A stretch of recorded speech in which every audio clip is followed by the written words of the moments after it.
Hi, it's Ann from the Olive Scene, and today we're going to do a hearty stuffed autumn squash. Now, whatever squash you choose is fine. This is an acorn squash. You can use honey butter squash, butternut squash, delicata squash. Any of those autumn squashes will work.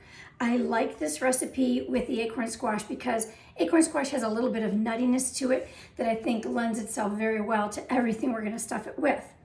We're also going to use our flavor of the month, chipotle infused extra virgin olive oil. This is wonderfully smoky, a little bit of heat, like a warm heat. So again, it's not going to overpower everything we're going to do with the squash. Also going to use our brand new elderberry balsamic vinegar. Now, if you're looking at the recipe, it calls for traditional aged balsamic vinegar. This is one of the suggestions at the end to substitute for that. And the reason I'm using it is the base of this vinegar is traditionally aged balsamic vinegar with the addition of those wonderful kind of earthy elderberries.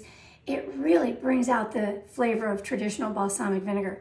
So this sweet and acidic, incredibly intense taste that will go into the squash and also top it is going to be A1. That's why we're using them. But let's first deal with the squash. We have to get this roasted, and that's going to be our first step. I wanted to give you a couple of tips on cutting something very hard like an acorn squash. You're going to want a very sharp paring knife and a chopping knife. I put a towel down on my cutting board because this squash, and especially the butternut squash, very slippery. This has some ridges to it, so it's not quite as bad, but you don't want that knife to slip and end up where you don't want it. So let's get started. I'm going to take this stem off because I don't want to have to try and cut through that stem as I'm cutting this in half. That's the first thing. Okay, that's gone. Second thing is I'm going to pick the middle ridge, and using my paring knife, I'm going to pierce it, I'm not cutting it, and give it a little bit of a rock. I am scoring this as I go down. This is going to help when I use that chopping knife to not slip. Again, very important on something like a butternut squash. I'm going to turn it over, make sure I get right across from it, and do the other side.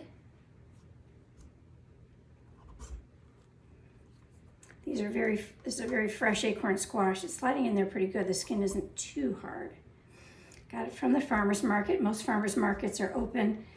Maybe this might be the last week or one more week, so get there. Okay, I've got my scores ready to go. Now I'm going to take my chopping knife. I'm going to find that middle score, and I'm going to go down and slice right down. In fact, if you get to where it's a little bit hard, you can have a little bit of a pound and it'll go right through. I'm going to turn it around. I did not try to chop this whole thing through. It's very hard to do that. I'm going to do the same thing on the other side. If it's a little bit hard, you can give it a little bit of a pound if your knife is stuck. I have two nice halves. There we go. Now we got to get those seeds out of there. Move that out of the way. And all you want to do is really give it a good scraping, get all that fibrous material out. It's not that it's not edible, but the texture of it isn't very nice. When you bite into it, it's very fibrous. So we're going to get those strings out of there so it's nice and clean.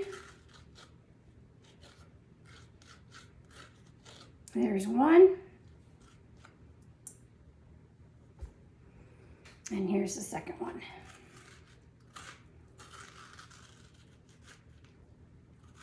The flesh of the acorn squash, especially, is not as delicate as like the delicata squash. It's very firm, so you're going to have to use a little bit of muscle to get these fibers out. Again, when you clean it nicely, it has a great texture. When you have some of those fibers in there, it can get a little stringy and, oh, one more seed. Very good. There we go. That's it for that. The next thing we're going to do is grab our baking sheet. I just have a little small one since I'm only doing two. Sorry, back up. We're not done yet. The next thing about these squashes is they want to rock. Again, this one has ridges, so it's not so bad, but when you're using some of the other squashes, it just makes it much easier if you give this a little flat section to sit on your tray. So there we go. Oh my gosh, so much better. We're gonna do the same thing with this one. You don't have to take off much. It just gives that edge off of the biggest ridges. And let's see the difference here. So now they're nice, they're not rocking, they're nice and sturdy. That's really nice, especially when you're filling and now when we're gonna cut. I'm gonna make scores in this squash. Straight across. Again, be very careful with the knife. When I get to the end, I rock it in there. I don't swipe it out. It's a good way to cut your hand. You can also hold it from the opposite way. I'm gonna turn it and go the other way. Oops, let me turn, not quite so far. Again, I'm rocking at the end. And I'm just scoring it because I want the oil and vinegar that I'm going to brush this with to go into those cuts. So I have the chipotle oil. We're going to brush that everywhere. And the elderberry balsamic vinegar.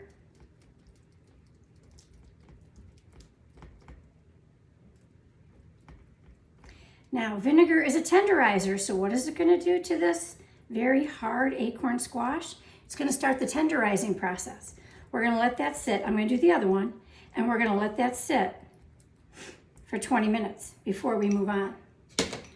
I have mixed up our seasonello. This is a rosemary-infused sea salt. It's fabulous, one of my favorite things to use, with a little bit of pepper.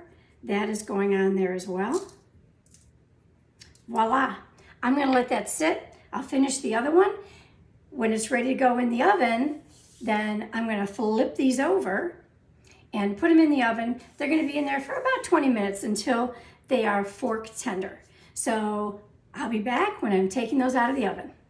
Okay, there's our squash. It is fork tender, not mushy, because we are going to roast it again. So we want it to be fork tender but firm.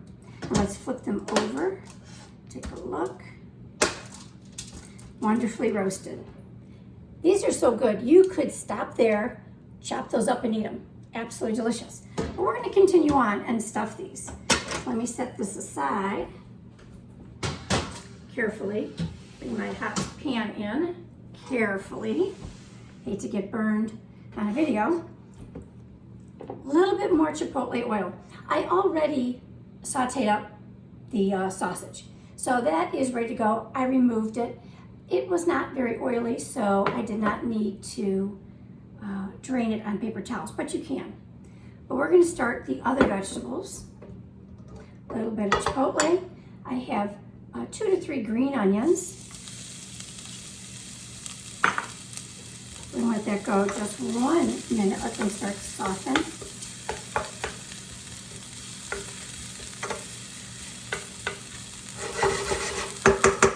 Does not take long. This part of it is very quick. So you could prep your acorn squash. You could prep the filling. You could prep the topping. And then right before, put it all aside. Right before you're going to serve it, stuff it, put it in the oven, let it reheat, let it roast a little bit more, and you will have dinner ready to go. Okay, we're going to add the 2 to 3 minced garlic. Give that another couple of minutes. Minute or two, it doesn't take much. Just want to soften that garlic a little bit. Smells delicious. You know when you have onions and garlic and chipotle oil going, dinner's served. Okay, into that, we're going to put 2 cups, and you can really pack that in there, of chopped kale. I've shown many times when I use kale on our website. I put 3 or 4 leaves together. I roll it up and I chop it across. And that's how you get this nice finely chopped kale. It also makes it nice when you're eating it that you don't have a big hunk of kale in your mouth.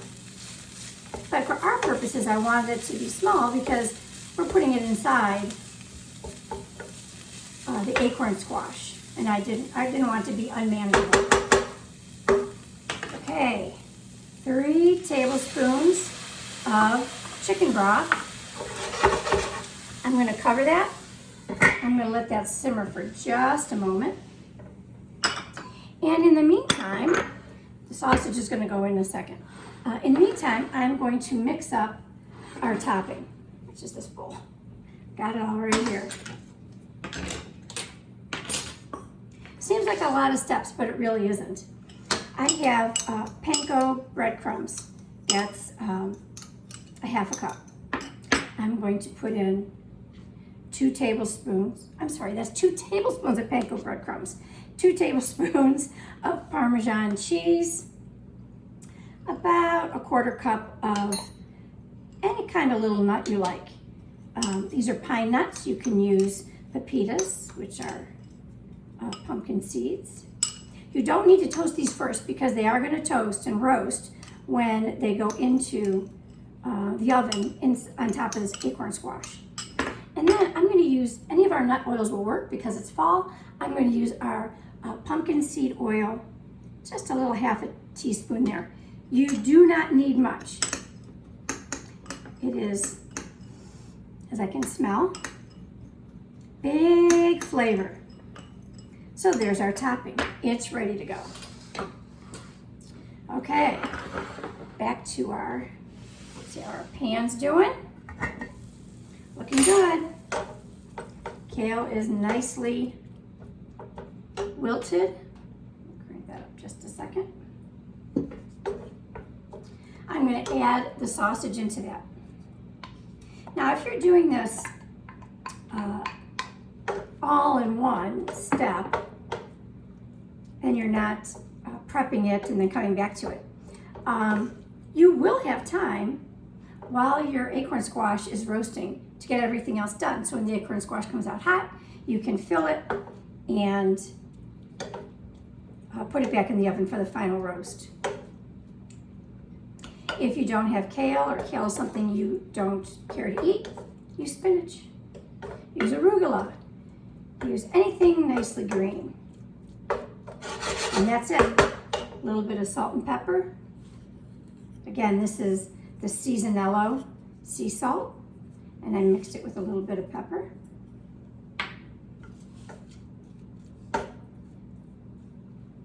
That's it. We have our stuffing, we have our topping, so let's fill these up and finish off our dish. Okay, my pan is cool. That's great. Grab a better spoon. Okay, I've got the cake, I've got the acorn squash. I'm going to just start to stuff it. Fill it in, and you want to give it a little bit of a pressure so that you pack it in here. The acorn squash has a lot of thickness to it, and so you want to have some filling with every bite. If your acorn squash bowl is smaller because the acorn squash flesh is thicker and you have filling left over, it is absolutely wonderful the next morning in scrambled eggs. Scramble your eggs when they're almost scrambled, add the leftovers.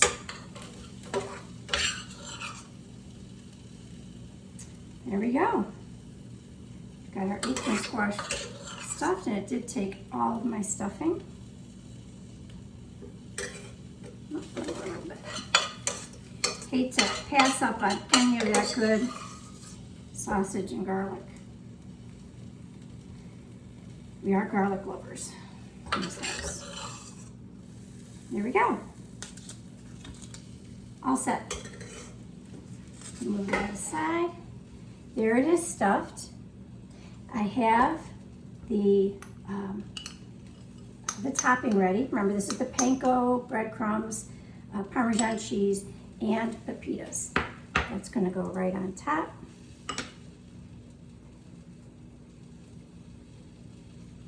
Oh, I'm sorry, mine is not pepitas. This is pine nuts. Pepitas work just great though.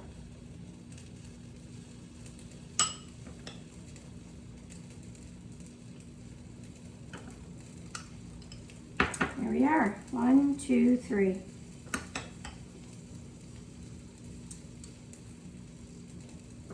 Awesome. That is going to go back into the stove, back into the oven for about 5-6 minutes. Check it. If the top of this is not nicely browned, you can leave it in there, turn your broiler on, and give it another 2 minutes so the top is nicely browned. I'm going to toss this in the oven. And voila, by the magic of video and television, there it is finished. Absolutely phenomenal. This is a hearty meal for one person. You can split it in half and have it as a side dish next to pasta if you'd like, or some other roasted vegetables.